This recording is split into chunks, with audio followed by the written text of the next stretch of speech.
Hey everyone, hope you guys are all keeping well and staying safe.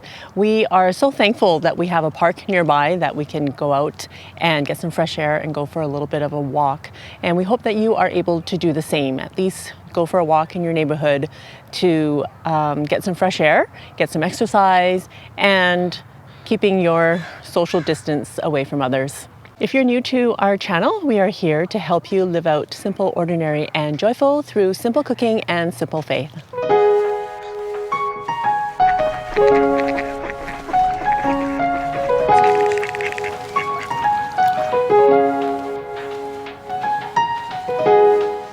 These are my favorite blooming flowers on spring trees. These are Magnolia, and I just love them.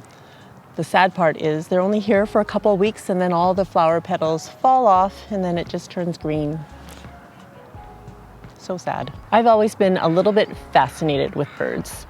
Dude may tell you otherwise. He thinks I'm a little bit obsessed with birds, which I don't think is the case. Even after being attacked by a bird, I remember once I was walking home when I was living in San Francisco and all of a sudden I felt this on my head and I was like, what is that?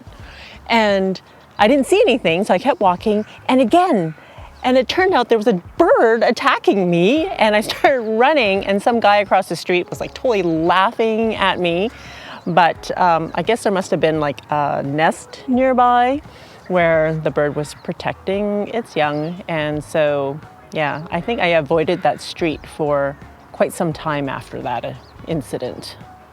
About 3 years ago, we moved a whole 3 blocks away from our old house. And what I noticed was that there are way more birds on this side of the neighborhood than we had in the other part of the neighborhood. And it reminded me of Matthew 6:26 that says, "Look at the birds of the air. They neither sow nor reap, nor gather into barns, and yet your heavenly Father feeds them. Are you not more value than they?"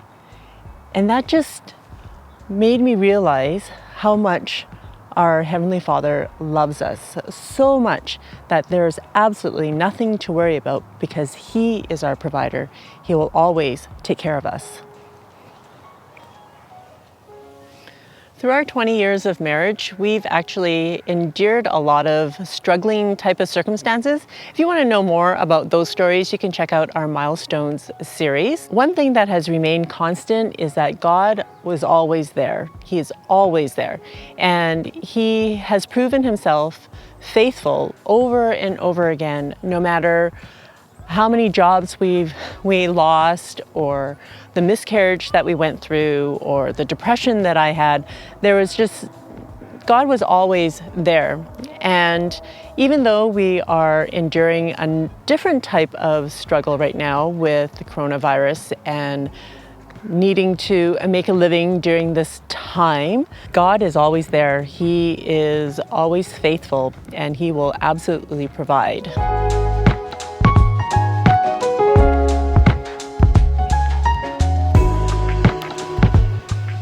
I can't believe it's been 8 years since we left our 9-to-5 jobs, and for the past 3 years we've been kind of stumbling through this whole YouTube thing.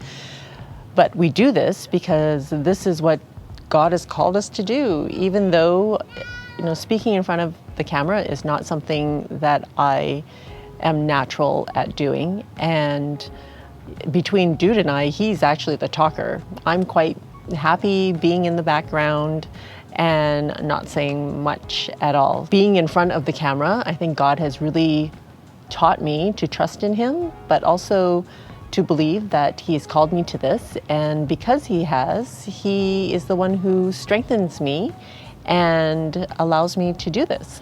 So hopefully, by being obedient to whatever He's called us to do, that He is pleased with us. So given everything that we've kind of experienced in our marriage and during this time, I am reminded in Philippians 4, verses 11 to 13. "Not that I am speaking of being in need, for I have learned in whatever situation I am to be content. I know how to be brought low, and I know how to abound. In any and every circumstance, I have learned the secret of facing plenty and hunger, abundance and need. I can do all things through Him who strengthens me. And this was Paul speaking. He wrote this when he was in prison. And yeah, sometimes, I know I'm not in prison, but I've experienced a lot of sometimes we are in need and sometimes we've had much, and we have learned to be content in all circumstances.